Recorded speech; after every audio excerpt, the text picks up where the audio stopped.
இயேசுவின் நாமத்தினாலே இந்த மாலை நேரத்திலே உங்களை அன்போடு கூட வாழ்த்துகிறேன். வேதத்தின் வெளிச்சம் என்ற நிகழ்விலே நீங்கள் அழைக்கப்பட்ட அழைப்பை பாருங்கள் என்ற வார்த்தையை நாம் தியானித்துக் கொண்டே இருக்கிறோம்.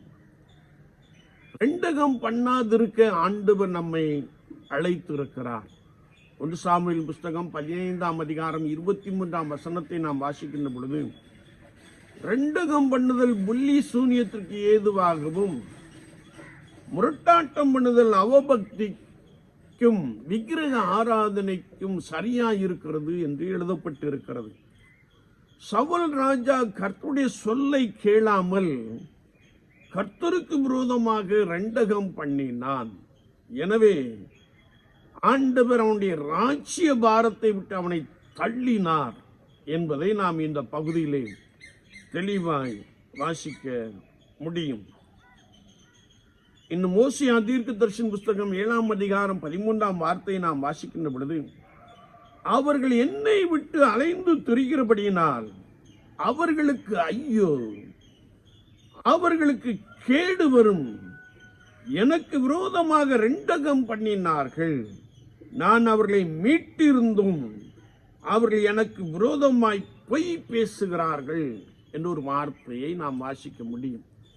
இங்கே ஓசியா தீர்க்கதரிசி யாரை குறித்து சொல்லுகிறார் என்றால், கர்த்தரால் மீட்கப்பட்ட ஜனங்கள், இயேசு கிறிஸ்துவின் இரத்தத்தினாலே கழுவப்பட்டவர்கள், அல்லது அழைப்பை பெற்றவர்கள், ஊழிய அழைப்பை பெற்றவர்கள், தீர்க்க தரிசன அழைப்பை பெற்றவர்கள் குறித்து வேதம் சொல்லுகிறது. அவர்கள் எனக்கு விரோதமாய் ரெண்டகம் பண்ணினார்கள், அவர்களுக்கு கேடு வரும் என்று சொல்லுகிற ஒரு வார்த்தையை நாம் மிக தெளிவாக அறிந்து கொள்ள முடியும். ரெண்டகம் பண்ணினவர்கள் எல்லாரும் தள்ளப்பட்டு போனார்கள் என்பதை நீங்கள் நன்றாய் அறிந்திருக்கிறீர்கள். பரிசுத்த வேதாகமும் அதை குறித்து மிக தெளிவாக கற்றுக் கொடுக்கிறது. ரெண்டகம் பண்ணினபடியினாலே ஆண்டவரால் புறக்கணிக்கப்பட்டு தள்ளப்படுகிறதை நாம் காண்கிறோம். ரெண்டகம் என்றால் என்ன? ஒரு மனிதனோடு கூட நடந்து செல்லுகிற ஒரு அனுபவம், அவர்களோடு கூட நன்றாய் பழகுகிற அனுபவம், அவர்களோடு கூட உணவை உட்கொள்ளுகிற அனுபவம், அதோடு கூட சில நபர்களோடு கூட சேர்ந்து கொண்டு யாரோடு கூட நன்றாய் பழகினார்களோ, யாரோடு கூட அடிக்கடி ஒருவேளை ஒருவருடைய காரியத்தை ஒருவர் பகிர்ந்து கொண்டார்களோ, உணவை பகிர்ந்து கொண்டார்களோ, அவர்களுக்கு விரோதமாய் செயல்படுவது ரெண்டகம் என்பதை மறந்து போகாதிருங்கள். சங்கீதக்காரன் சொல்லுகிறார், என்னோடு கூட சாப்பிட்டவனே எனக்கு விரோதமாய் தன் குதிகாலை தூக்கினான் என்பதை நாம் பரிசுத்த வேதாமத்திலே மிக ஆழமாக அறிந்து கொள்ள முடியும். இங்கே சவுல் ராஜா கர்த்தருடைய சொல்லை கேளாதபடிக்கு அவன் ரெண்டகம் பண்ணினபடினாலே அவனை ஆண்டவர் புறக்கணித்து தள்ளினார்.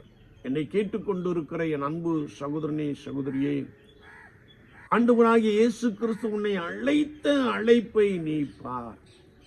அழைப்பை மறந்து அங்கும் இங்கும் திரிகின்ற அல்லது அங்கும் இங்கும் ஓடுகின்ற நிலைப்பாட்டை விட்டு, அல்லது அவர்கள் என்னை விட்டு அலைந்து திரிகிற என்ற வார்த்தையின்படி கர்த்தராகிய இயேசு கிறிஸ்துவை விட்டு நீ விலகி செல்லுவாயானால், உன் சுய புத்தியின் மேல் சாய்ந்து நீ செயல்படுவாயானால், உன்னை அழைத்தவருக்கு விரோதமாக நீ ரெண்டகம் பண்ணுகிறாய் என்பதை குறித்து வசனம் மிக தெளிவாக கற்றுக் கொடுக்கிறது. அப்படி என்றால், நான் ரெண்டகம் பண்ணுவது வில்லி சூனியத்திற்கு ஏதுவான பாவம், முரட்டாட்டம் பண்ணுதல் அவபக்திக்கும் விக்கிரக ஆராதனைக்கும் சரியாயிருக்கிறது. நாம் சிலரை பார்த்து கொண்டே இருக்கிறோம். எந்த சொல்லுக்கும் கீழ்ப்படிவது கிடையாது, கர்த்தருக்கும் கீழ்ப்படிவது கிடையாது, மனிதர்களுக்கும் கீழ்ப்படிவது கிடையாது, முரட்டாட்டம் பண்ணிக்கொண்டு அவபக்தியை வெளிப்படுத்துகின்ற காரியத்தை கண்கூடாக பார்த்து கொண்டிருக்கிறோம். இவர்களை குறித்து வேதம் சொல்லுகிறது, உங்களுக்கு ஐயோ, உங்களுக்கு கேடு வரும் என்பதாக ஓசியா தீர்க்கதரிசி மிக தெளிவாக கற்றுக் கொடுக்கிறார். என்னை கேட்டுக்கொண்டிருக்கிற என் அன்பு சகோதரனே, சகோதரியே, தேவ ஊழியத்தின் அழைப்பை பெற்றவர்களே, நான் கர்த்தருக்கு விரோதமாக ரெண்டகம் பண்ணுகிற ஒரு நபராக காணப்படுகிறோமா? சற்று நம்மை நாமே ஆராய்ந்து பார்ப்போம். நம்மை கர்த்தரண்டை திருப்பிக் கொள்ளுவோம். அவர் நம்மை மீட்டி ரட்சித்திருந்தாரே, அந்த அனுபவத்திலே பலமாய் காணப்படுவோம். கர்த்தருடைய சொல்லை கேட்போம். கர்த்தருக்காக தீவிரமாய் செயல்படுவோம்.